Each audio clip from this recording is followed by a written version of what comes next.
सफलता ये नहीं देखती कि आपका प्रोफाइल क्या है, सफलता ये देखती है आपने मेहनत कितना की है।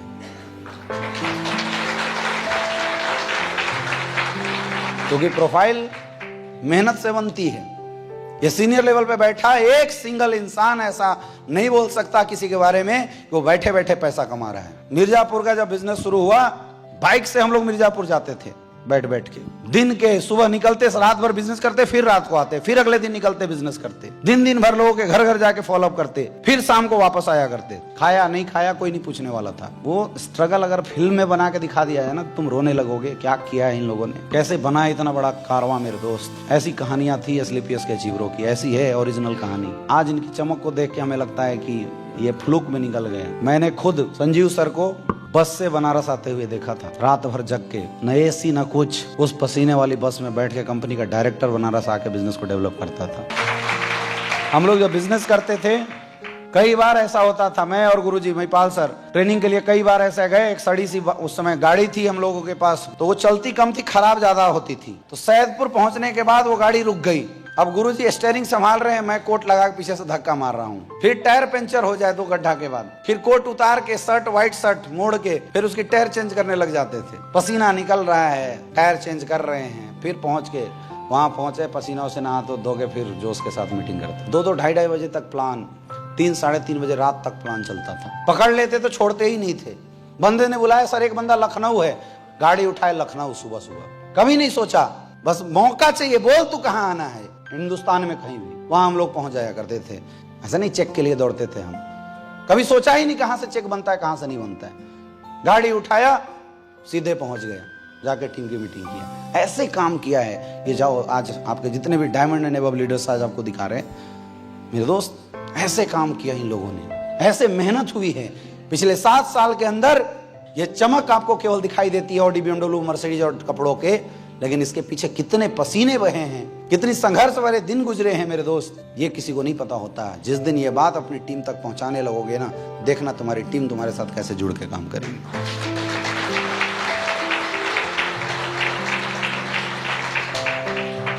मैग्नेटिक पर्सनालिटी के बनो मेरे दोस्त, और सच्चाई के साथ काम करो। आज जो मेहनत आप कर रहे हैं ना, जो आज आपकी स्ट्रगल है ना, समझना यही तुम्हारा इतिहास लिखने वाला है।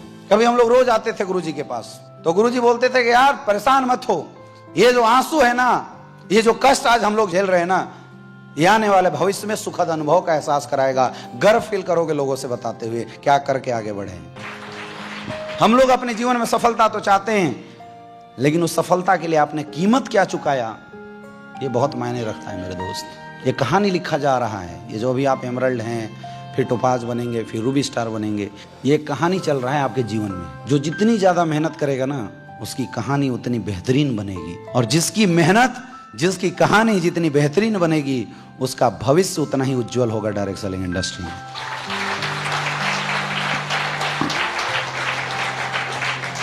जी मत चुराओ, मेहनत से मत भागो। अपनी डाउनलाइनों के लिए इतनी मेहनत कर दो, इतनी मेहनत कर दो कि बंदा तुम्हें छोड़ के भी चला जाए, तब भी जीवन में याद रखे, यार जिसको छोड़ के आए थे वो बड़ा अच्छा आदमी था। कर सकते हैं? कर सकते हैं?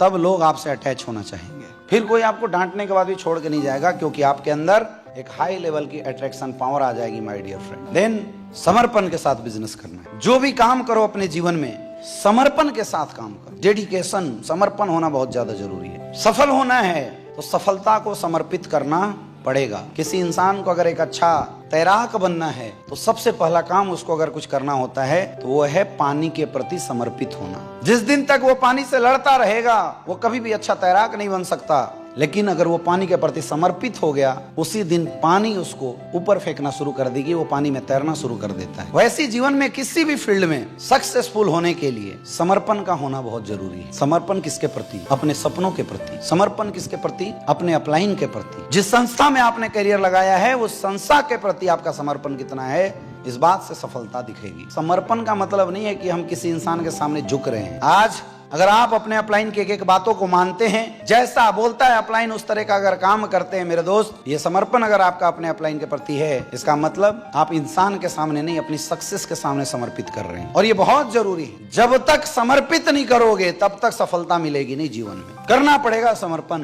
किसी एक इंसान के प्रति सफल होने के लिए। और अगर हम डायरेक्ट सेलिंग की बात करें तो नेटवर्क मार्केटिंग इंडस्ट्री में अपने अपलाइन के प्रति समर्पित होना पड़ेगा। समर्पण का मतलब झुकाव नहीं है कि आप दब रहे हो किसी से। सक्सेस के लिए ऐसा हम कर रहे हैं। ये सोचो कि यार अपलाइन मेरा 5वीं पढ़ा हुआ है, हम ग्रेजुएशन है, हम कैसे उसको समर्पित कर दें ना। क्योंकि जिसके प्रति आप समर्पित हो रहे हैं वो पोजीशन मायने रखता है कि उस पोजीशन पे कोई है, कौन है ये मायने नहीं रखता। समझ में आ रही है बात?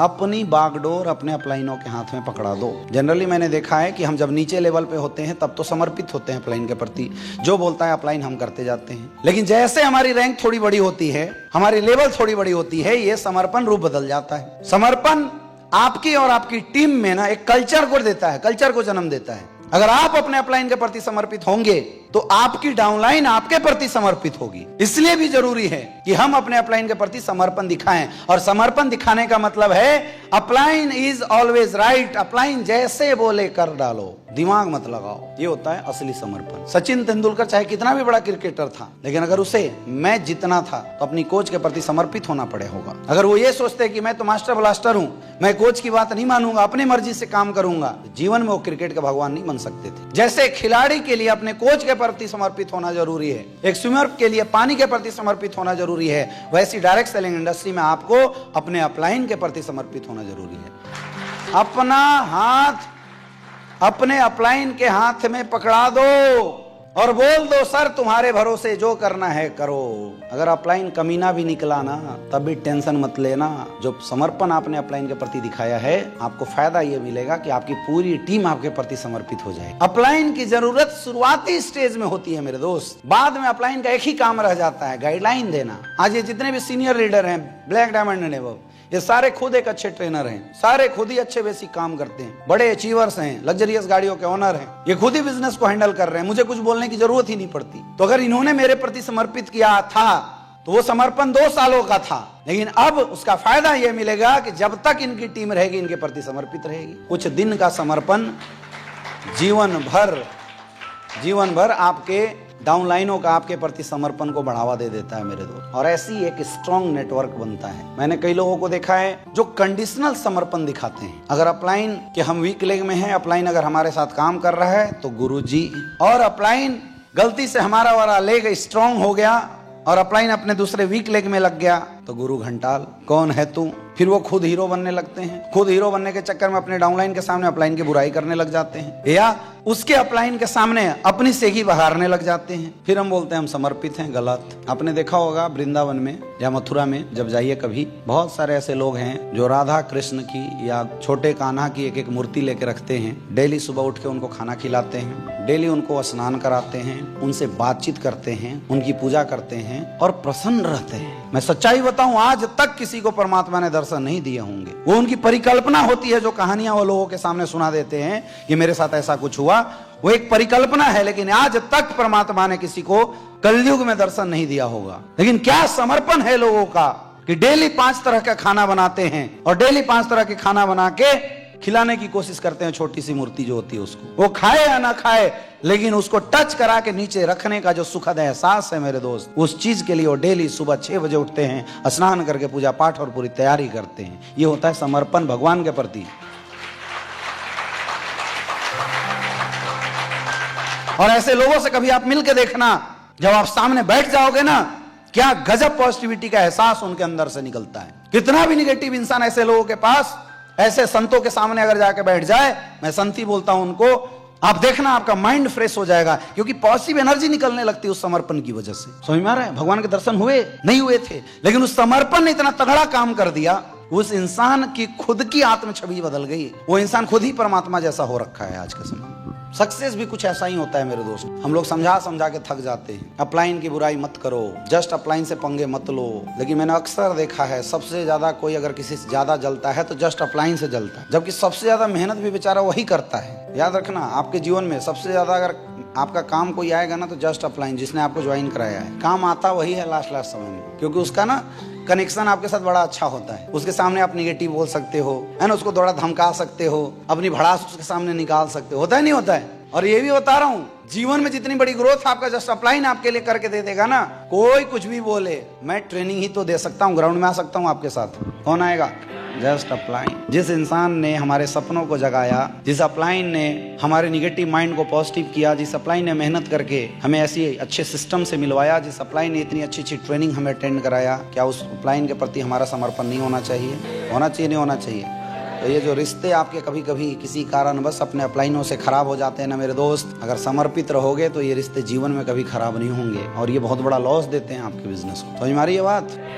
और ये कब होगा? जब आप अपने अपलाइन के प्रति समर्पित रहेंगे, अपने अपलाइन से भी मोहब्बत करना सीखो। मैं आपको दावे के साथ बोलूं, ये फ्रंट लाइन में बैठा एक भी सिंगल ऐसा डायमंड नहीं है जो कामचोर है। एक सिंगल काबिलियत हर इंसान के अंदर अलग अलग होती है, हर किसी की क्षमता अलग अलग है, हर कोई एक जैसा नहीं हो सकता, परमात्मा ने नहीं बनाया, हर किसी की बुद्धि एक जैसी नहीं हो सकती। लेकिन मैं दावे के साथ बोल सकता हूं, ये फ्रंट लाइन के जितने भी डायमंड एंड अबव लीडर हैं, आज भी मार्केट में अपनी औकात से ज्यादा मेहनत करते हैं।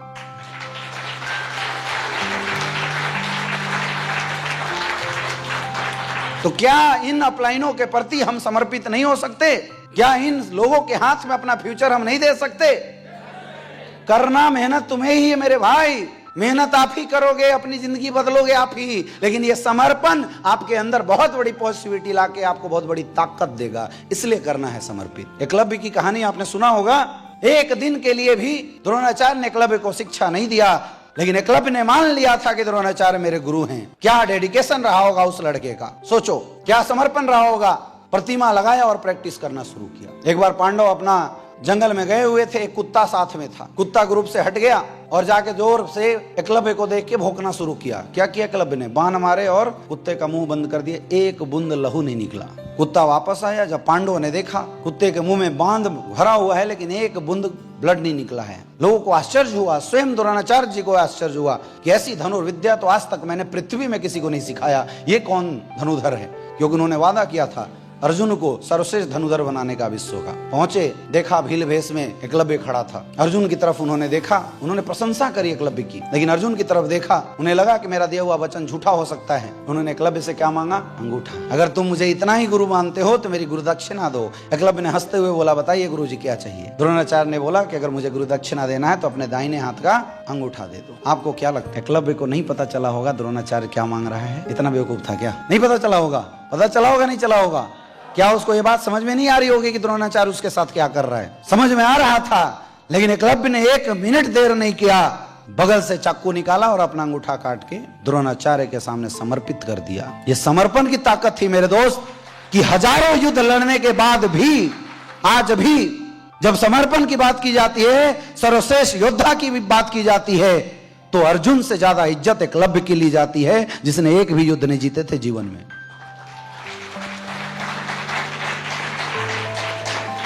आज भी अगर गुरु शिष्य का एग्जाम्पल दिया जाता है तो अर्जुन से पहले एकलव्य का नाम लिया जाता है। हजारों युद्ध जीतने के बाद भी अर्जुन उस मुकाम पे नहीं पहुंच पाया, एक अंगूठा दे के एकलव्य पहुंच गया। That is the power of dedication, power of समर्पण। ऐसा अगर आप कर जाओगे मेरे दोस्त ना, फिर आपको अपने अपलाइनों की बुराइयां नहीं दिखेगी, फिर आपको ये नहीं समझ में आएगा क्या हो रहा है, आपके अंदर खुद एक आत्मिक ताकत आ जाएगी और वो ताकत आपको एस्लीपियस वेलनेस में ब्रांड एम्बेसडर बना देगी।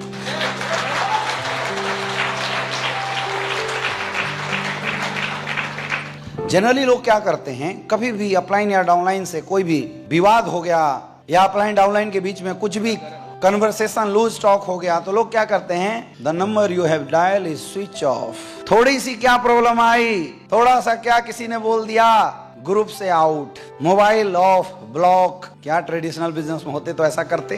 पड़ोसी ने धमका क्यों दिया, चलो आज के बाद धंधा बंद, वहां नहीं करते हम लोग। लेकिन डायरेक्ट सेलिंग में एक बड़ी कॉमन समस्या है ये, बातचीत न करना, मुंह फुला के घर बैठ जाना, अपलाइन जाए तो उसकी बातें सुनना ही नहीं, उससे बात ही न करना। इससे क्या है, दरारें और बढ़ जाती है। लीडरशिप के लिए हमेशा एक क्वालिटी अपने अंदर डेवलप करना है, that is called conversation skill. बातचीत करने का स्कोप हमेशा एक लीडर के माइंड में होना चाहिए। इस दुनिया की जितनी भी प्रॉब्लम है, हर प्रॉब्लम प्रॉब्लम का सॉल्यूशन एग्जिस्ट करता है। कोई ऐसा प्रॉब्लम नहीं बना, चाहे वो डायरेक्ट सेलिंग की प्रॉब्लम हो, चाहे कोई भी, जिसका समाधान ना हो। आपका बिजनेस नहीं चल रहा है, कोई बात नहीं, ये प्रॉब्लम है, इसका समाधान है। अपलाइन आपकी डाउनलाइन को भड़का रहा है, कोई बात नहीं, ये एक प्रॉब्लम है, इसका समाधान है। आपकी टीम दूसरी कंपनी में चली गई, कोई बात नहीं, ये प्रॉब्लम है, इसका समाधान देखना है। हमारा सेल ग्रो नहीं कर रहा है, कोई बात नहीं, ये प्रॉब्लम है, इसका समाधान देखना पड़ेगा। क्या प्रॉब्लम आने के बाद या डिससैटिस्फैक्शन होने के बाद मोबाइल स्विच ऑफ करके ग्रुप से बाहर होके घर में बैठना कोई समाधान है?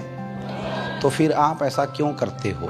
बोलते सर मेरा ईगो पे बात आ गया था। बाहर ईगो, नौकरी में बॉस लात मारता है तब ईगो नहीं आता, बिना पैसे के पड़ोसी गाली दे देता है तब ईगो नहीं आता, हॉस्पिटल में जाते हैं पीछे लाइन में खड़ा कर दिया जाता है तब ईगो नहीं आता, परिवार के साथ रोडवेज के बसों में धक्के खाते हैं तब ईगो नहीं आता। जिंदगी में कुछ बदलना होता है और वहां एक इंसान ने, जिसने कुछ बनाया है, जिसने कुछ हमारे लिए किया है, वो इंसान अगर कुछ बोल दे तो हमें क्या आ जाता है? ईगो। समझ रहे हैं ना? छोटी मानसिकता। किस बात का ईगो?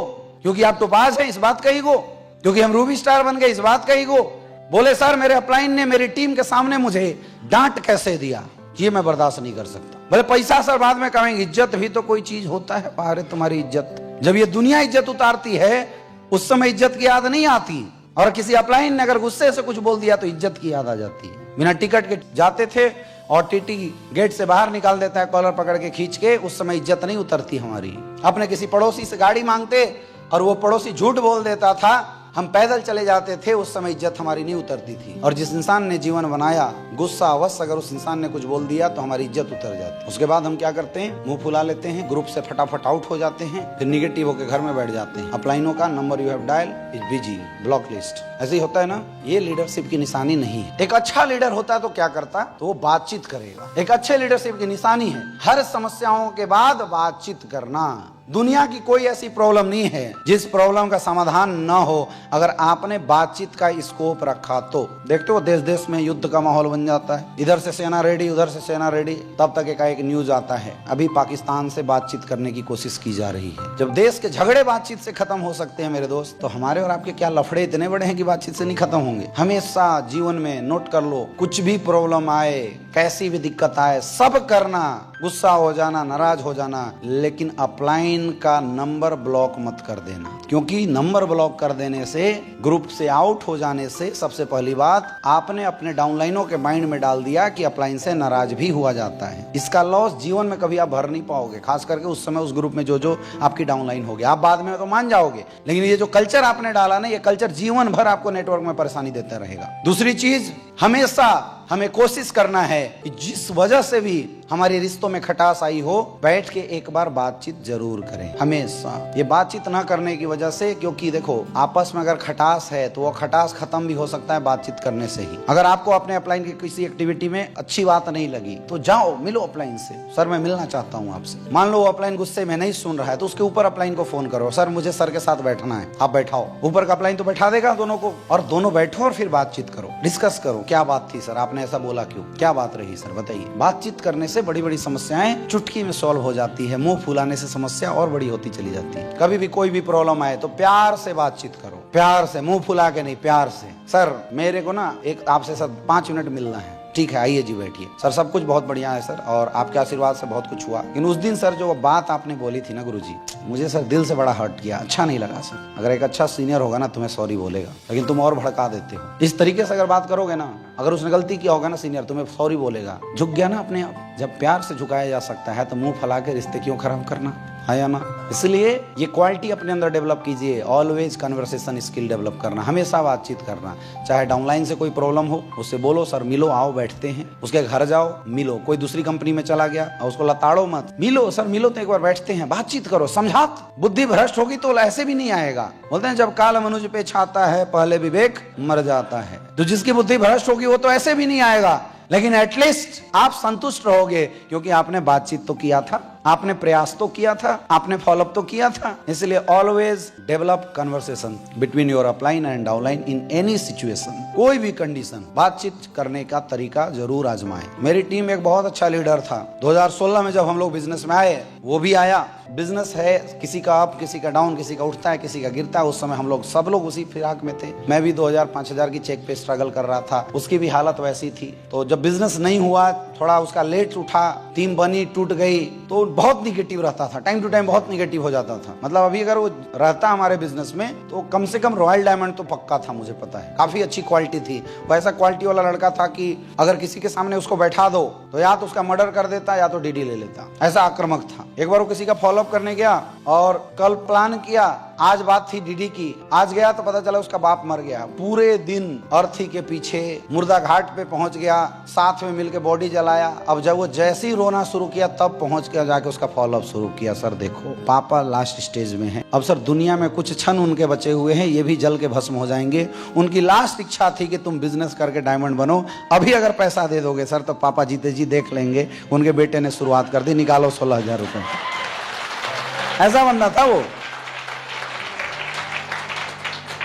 ऐसा टैलेंटेड बंदा था वो। और डीडी निकाल के आया शाम को 5 बजे 6 बजे, ऐसा गजब का टैलेंटेड था। उसको हम लोग डीडी मशीन बोलते थे। मतलब जैसे हम सब फेल हो जाते ना किसी का डीडी निकालने के लिए, तो हमारा ब्रह्मास्त्र था, उसको लास्ट में छोड़ते थे, जाओ तुम। अब ऐसा टैलेंटेड बंदा, लेकिन उसके अंदर एक कमी थी, वो हमेशा पॉजिटिव निगेटिव होते रहता था। तो शुरुआती दौर में जब हम उस लेग में काम किया करते थे तो जब भी निगेटिव होता तो मुझे पता चल जाता था, तो मैं उसको पकड़ के बातचीत करके उसको मोटिवेट कर देता था, उसको समझा लिया करता था। जब मैं अपने इंसेंटिव में काम करना शुरू किया तो मेरा उससे कन्वर्सेशन थोड़ा कम हो गया, तो मुझे उसकी प्रॉब्लम एक्चुअल पता नहीं चली कब वो निगेटिव हुआ। लेकिन इस बार उसने क्या किया, वो जब निगेटिव हुआ, जैसे वो घर भी जाता था ना तो मेरी आदत थी, मैं बाइक उठाता उसके घर जाता आजमगढ़ और उसको गाड़ी पे बैठा के वापस ले आता था बनारस। मैं छोड़ता नहीं था, मैं सबका घर देख के रखा था। तू निगेटिव होकर ज्यादा से ज्यादा कहाँ जाएगा, घर पे ही तो जाएगा। इसलिए मैंने सारे डाउनलाइनों के घर के एड्रेस लिख के रखे थे। तो भागेगा कहाँ ज्यादा से ज्यादा, घर ही घुसेगा ना, मैं घर पे चला जाऊंगा। उसने क्या किया, वो किया कि उसके घर वाले किए, हमें भी नहीं पता।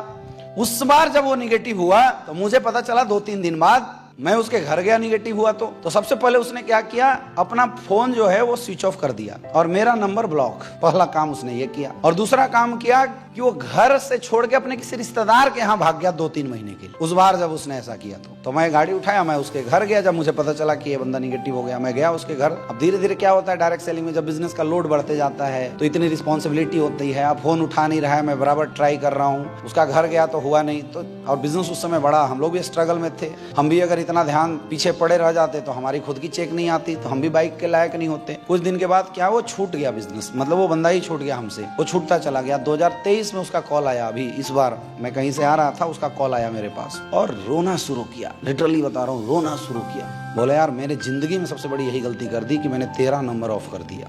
आज भी वो लड़का 12,000 की नौकरी ढूंढते चल रहा है। बोल रहा है मेरे को ना अपना पीए रख ले तुम। सोचो, जो लड़का रॉयल डायमंड बन सकता था, केवल एक कमी उसने किया, बातचीत नहीं किया लास्ट टाइम, और बिजनेस से आउट हो गया। आज भी उसकी आईडी पड़ी हुई है। अब मैं उसको ला भी लो तो कुछ नहीं हो सकता, मुझे पता है। मेरे दोस्त, शुरुआती दौर में जब गुस्सा उस्सी होता है ना तो पता नहीं चलता हमें कि हम गलती में क्या डिसीजन बना रहे हैं, टेढ़े मेढ़े बोल के निकल जाते हैं। इसका एहसास तब होगा जब कुछ समय निकल जाएगा और तुम्हारे साथ के लोग कई गुना आगे बढ़ जाएंगे तुम्हारी गलतियों की वजह से। इसलिए जीवन में आज से गांठ बांध के यहां से जाओ, चाहे कैसी भी परिस्थिति आ जाए बिजनेस में, कितना भी नोक झोंक हो जाए, कितनी भी प्रॉब्लम आ जाए, जीवन में कन्वर्सेशन का जो स्कोप है उसको कभी खत्म नहीं करना। बातचीत जरूर करना, चाहे वो अपलाइन से हुआ हो, चाहे वो डाउनलाइन से हुआ हो, चाहे कोलाइनों से हुआ हो। जो इंसान के अंदर बातचीत करने की काबिलियत आ गई, वो इंसान का नेटवर्क कभी मर ही नहीं सकता, मैं गारंटी लिख के दे सकता हूं।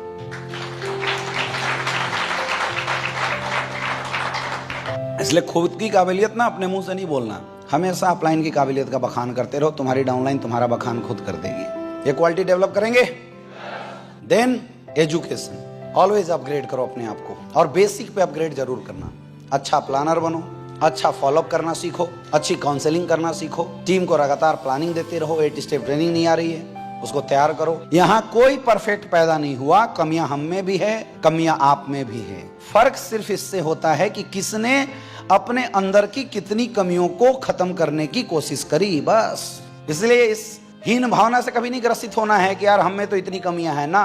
इस दुनिया में हर इंसान के अंदर कमी है। सफलता इस बात से निहित करती है कि किसने अपनी कितनी कमी दूर करने का प्रयास किया। तो educate your self, upgrade your self, जितना हो सके, जितना मौका मिले आपको ट्रेनिंग मीटिंग में आने का, खुद भी आओ और दबा के अपनी टीम को ट्रेनिंग मीटिंग में लाओ। सीखो, सिखाओ और पैसे कमाओ। सीखो, सिखाओ और पैसे, सीखो, सिखाओ और पैसे, बस। एजुकेशन बहुत बड़ी ताकत है। मैं फर्स्ट डे ही बताया था, सीखे रहोगे तो डरोगे नहीं, डरता वो है जिसने सीखा नहीं है, और सीखने का कोई उम्र नहीं होता। जिंदगी भर इंसान सीखता रहता है। डायरेक्ट सेलिंग इंडस्ट्री ही सीखते रहने का बिजनेस है। हम लोग आज भी सीखते हैं। आज भी मुझे कोई ट्रेनिंग देना होता है, कोई नई समस्या अगर आती है, मुझे सॉल्यूशन नहीं मिलता, मैं हाथ जोड़ के पहुंच जाता हूं अपने ग्रेट अपलाइन के पास और मैं पूछ लेता हूं सर इस समस्या का समाधान कैसे करना। क्योंकि भैया मेरे पास 15 करोड़ कमाने का एक्सपीरियंस है, लेकिन मेरे अपलाइनों के पास 20 करोड़ कमाने का एक्सपीरियंस है। वो तो मेरे से ज़्यादा जानते हैं, है कि नहीं। मेरे पास 10 लाख की टीम हैंडल करने का एक्सपीरियंस है, लेकिन मेरे ग्रेट गुरुजी लोगों के पास 20 लाख 30 लाख की टीम को हैंडल करने का एक्सपीरियंस है, तो वो तो मेरे से ज़्यादा जानते हैं ना। तो मैं अगर सोचूं कि आई एम द बेस्ट, मैं उसी दिन ख़त्म हो जाऊंगा। मैं हमेशा बोलता हूं मैं डायरेक्ट सेलिंग इंडस्ट्री का एक अच्छा स्टूडेंट हूं, मैं सीखता रहता हूं, इसलिए हम आगे बढ़ते रहते हैं। आपको हमेशा स्टूडेंट बनकर रहना, हमेशा सीखते रहो। फोकस ऑन एजुकेशन कर सकते हैं। अगला है साहस।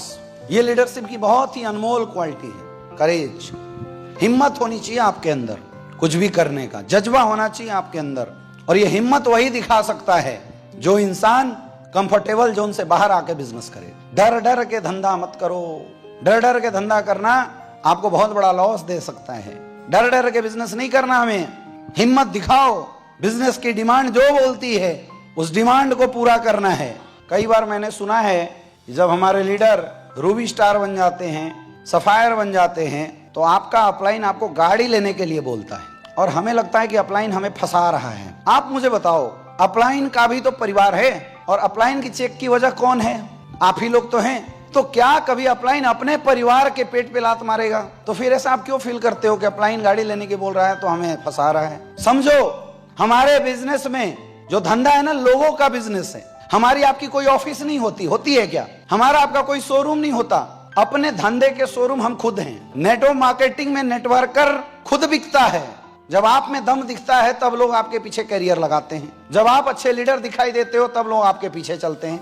यही बात है कि नहीं है? और हम सब एक मिडिल क्लास से बिलोंग करने वाले लोग। साइकिल से हमने बिजनेस की शुरुआत करी है, मोटरसाइकिल से हमने बिजनेस की शुरुआत करी है। जो हमारा डाउनलाइन है वो भी सेम हमारी कैटेगरी का इंसान है, वो भी सेम, उसकी जिंदगी हमारी जैसी है, वो भी गरीबी से निकलता हुआ आ रहा है। तो जो हमारी डाउनलाइन है और हम में कोई फर्क नहीं दिखाई देता। तो ये डिफरेंस क्रिएट करने के लिए बिजनेस में एक इन्वेस्टमेंट करना पड़ता है। सबसे पहला अपने ड्रेस कोड के ऊपर। ये खर्चा नहीं है मेरे भाई, ये इन्वेस्टमेंट है हमारे बिजनेस का। जो बार बार बोला जाता है ना, ड्रेस कोड अच्छी बनवाओ, बढ़िया ड्रेस डेवलप करो, बोलता नहीं बोलता अपलाइन? ये क्यों बोला जाता है? क्योंकि आप अपने बिजनेस के शोरूम खुद ही हो, और जब तक शोरूम चमकेगा नहीं तब तक माल बिकेगा नहीं। दुनिया का हर धंधे वाला खुद से ज्यादा पैसा अपने शोरूम पे खर्चा करता है, ब्रांडिंग पे खर्च करता है, अपने घर से ज्यादा पैसा अपने बिजनेस के डेवलपमेंट पे खर्च करता है। लेकिन हमारे धंधे में क्या आपको फैक्ट्री वाले को पैसा देना है, कंपनी ऑफिस में बैठे लोगों को पैसा देना है, अपने यहाँ 5 एम्प्लॉय को पैसा देना है, शोरूम को पैसा देना है? तो फिर आप 70 करोड़ कमाओगे कैसे? यहाँ भी इन्वेस्टमेंट करना पड़ेगा बड़े लेवल पे, और वो इन्वेस्टमेंट होता है हमारे खुद के प्रति। सबसे पहला इन्वेस्टमेंट क्या है? सबसे पहला इन्वेस्टमेंट है हमारे ड्रेस कोड का इन्वेस्टमेंट। तो अगर आपका अपलाइन बार बार अगर आपको ये बात बता रहा है कि ड्रेस अच्छा करो, एमराल्ड के बाद, टोपाज के बाद ड्रेस अच्छा करो, आपको लगता है अपलाइन खर्चा करा रहा है। अरे मेरे भाई, वो खर्चा नहीं करा रहा है। अभी तुम्हारे बिजनेस में ये डिमांड है ड्रेस कोड सही करना, क्योंकि जब तक आप अपनी ड्रेस कोड सही नहीं करेंगे तो नीचे वाले आपको आइडियल नहीं मानेंगे कभी भी। नीचे वालों की नजर में आप चेंज होते हुए नहीं दिखोगे तो नीचे वाले आपके ऊपर कभी भी विश्वास नहीं करेंगे कि मेरी जिंदगी बदल सकता है। इसलिए वो इन्वेस्टमेंट करने के लिए बार बार आपका अपलाइन बोलता है खुद के ऊपर इन्वेस्ट करो। दूसरी बात, जब आप रूबी स्टार पे हो जाते हैं, सफायर पे हो जाते हैं, आपका अपलाइन आपको बोलता है गाड़ी ले लो, बोलता है नहीं बोलता है? मैंने सुना है कि सर लेबिलिटी में डूब जाएंगे, सर कर्जा आ जाएगा। सोचो, जब तुम शोरूम चला रहे होते और तुम्हें जरूरत पड़ता 50 लाख का माल डलवाने की, लोन लेते नहीं लेते? वो कर्जा नहीं है क्या आगे बढ़ने के लिए? क्योंकि बिजनेस सेंस है, वो धंधा आपका है, उस धंधे में पैसे आपने लगाए हैं, जिम्मेवारी आपको लगता है इस धंधे को उठाने की मेरी है, इसलिए आप लोन लेने के लिए तैयार है। और यहाँ अपलाइन नहीं बोल रहे हैं लोन लेके बिजनेस करो, लेकिन अपलाइन बोल रहा है कि जब पैसा आए तो अपने बिजनेस में एटलीस्ट इन्वेस्ट करो। और सेकेंड इन्वेस्टमेंट हमारे बिजनेस का होता है हमारी गाड़ी, क्योंकि जब इंसान बाइक से चलता है तो उसका एटीट्यूड दूसरा होता है, लेकिन जैसे वो गाड़ी में आ जाता है ना, उसका एटीट्यूड चेंज हो जाता है। कितने लोग यहाँ कार अचीवर हैं? कितने लोग? बहुत अच्छी बात है। सच बताना, जब आप बाइक से चलते थे और जब आप 4 व्हीलर गाड़ी में आए, लोगों का आपको देखने का नजरिया बदला नहीं बदला? लोग अब आपको रिस्पेक्ट देने लगे नहीं देने लगे?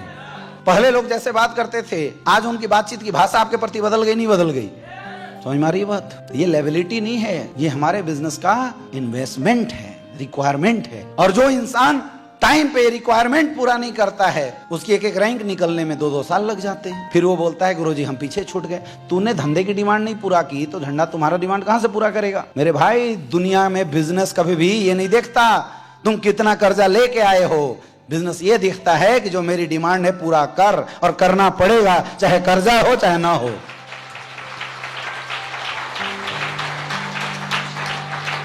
बात समझ में आ रही है? तो आंखों को खोलो और बंद पट्टी को बाहर निकाल के देखो।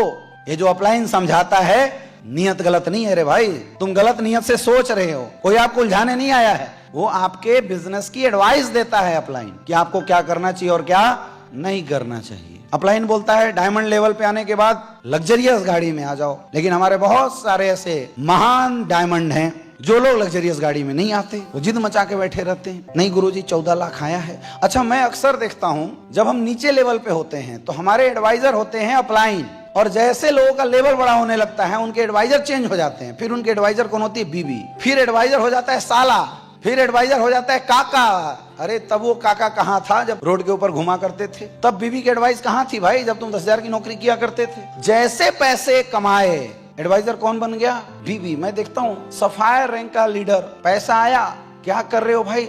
गुरुजी प्लॉट ले रहे हैं। मैंने दुनिया की पहला ऐसा बिजनेस देखा है, डायरेक्ट सेलिंग, जहां पे लोग अपने धंधा को डेवलप करने से पहले धंधा का सामान बेच के खा जाते हैं। बाकी लोग 2 साल तक जो कमाते हैं पैसा लगाते जाते हैं ताकि धंधा बड़ा हो। हमारे धंधे में जो आते जाता है उसको खाते जाते हैं, जो आते जाता है उसको खाते जाते हैं, फिर लास्ट में होते हैं मैंने भी किया था। और ये एडवाइजर बदलना आपको जीवन में बहुत बड़ा लॉस दे देता है। याद रखो, बिजनेस में अगर आपको बेटर एडवाइस चाहे, आप किसी भी लेवल पे चले जाओ, अगर कोई कर सकता है तो वो है आपका अपलाइन। और जीवन में बिजनेस में क्या, कहाँ, कैसे इन्वेस्ट करना चाहिए, अगर किसी से एडवाइस लेनी है तो किससे लो?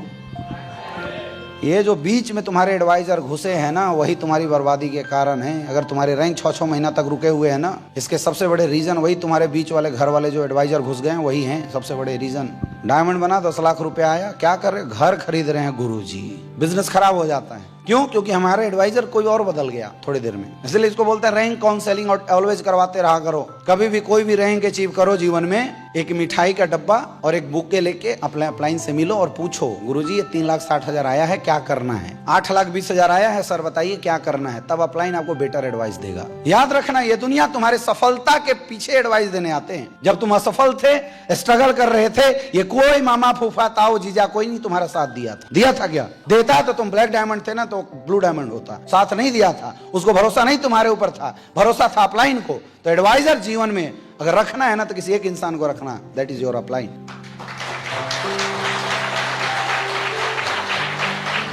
समझ में आ रहा है? अपलाइन ये एडवाइस जब देता है तो उसकी बात सुनो। गाड़ियां हमारे बिजनेस की लायबिलिटी नहीं है, गाड़ियां हमारे बिजनेस का इन्वेस्टमेंट है। जब हम गाड़ियों में आते हैं तो टीम का मेरे को देखने का नजरिया बदल जाता है, टीम हमें आइडियल बनाने लगती है, टीम के सपने डेवलप हो जाते हैं, इसलिए हम जोश के साथ बड़ा काम करने लग जाते हैं। समझ में आ रहा है? जब डायमंड लेवल के बाद हम लग्जरियस गाड़ियों में आ जाते हैं तो हमारी लाइफ स्टाइल जो है लग्जरी लाइफ स्टाइल हो जाती है। फिर हम कहीं से गुजरते हैं तो दुनिया का मुझे देखने का तरीका बदल जाता है, क्योंकि मार्केट में 60 लाख 70 लाख की गाड़ी से कौन चलता है? जिसके 500-600 करोड़ के कंपनियां होती है, बड़ी बड़ी फैक्ट्रियां होती है, वही लोग ऑडी BMW चलते हैं। हमारे यहाँ डायमंड चलता है, और इससे आपके डाउनलाइन का विजन बड़ा होता है, क्योंकि डाउनलाइन के साथ आपने काम किया है। लोगों के सपने जग जाते हैं कि अगर मेरा डाउनलाइन, मेरा अपलाइन इस पोजीशन पे पहुंच सकता है तो मैं भी पहुंच जाऊंगा। लोग बोलते हैं नेटवर्कर दिखावा करता है, नेटवर्कर दिखावा नहीं करता है मेरे भाई, उसको शौक नहीं है ऑडी में बैठने का, कोई शौक नहीं है, लेकिन उसके बिजनेस का डिमांड है। अगर उसने ऐसा नहीं किया तो जिस बेल्ट को वो लीड दे रहा है, जिन लोगों को लेकर वो काम कर रहा है, वो लोग जीवन में कभी उसको आइडियल मानेंगे ही नहीं, उन लोगों के सपने कभी जगेंगे नहीं। ये समाज, ये दुनिया ही ऐसा है। इसलिए हमारे बिजनेस की कुछ ये इन्वेस्टमेंट होती है जो हमें करना होता है टाइम टू टाइम, और जिसने समय के अनुसार ये इन्वेस्टमेंट कर दिया उसका धंधा बड़ा हो गया, और जो लोग लेट किए हैं उनका धंधा आज भी खराब होता चला गया है। लेकिन ये करने के लिए हिम्मत होनी चाहिए, ऐसे नहीं कर सकता है कोई, हिम्मत होनी चाहिए। दुनिया में लोग आपको लीडर तभी मानेंगे जब आप खुद से ऊपर उठ के कुछ करके दिखाओगे, दिखाना पड़ेगा मेरे दोस्त, तब लोग आपको लीडर मानेंगे। हाँ या ना? यस या नो?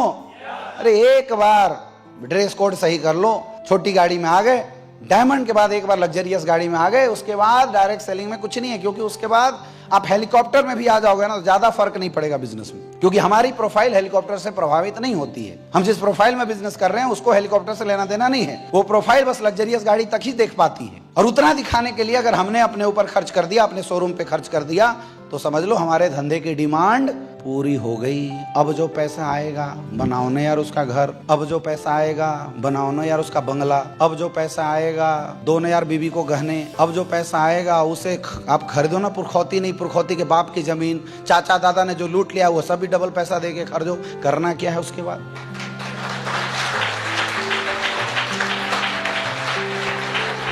डेवलपमेंट ही तो करना है, हाँ या ना? लेकिन पहला धंधे का डेवलपमेंट, तब घर परिवार का डेवलपमेंट। कर सकते हैं? कर सकते हैं? बात समझ में आया? तो कभी भी ड्रेस कोड, टूल्स, गाड़ी, इनको लायबिलिटी मत समझना। हम पागल थे क्या? मैं सफायर लेवल पे जब था तो मैंने होंडा सिटी गाड़ी ले ली थी। सफायर की टोटल इनकम कितनी होती है बताओ?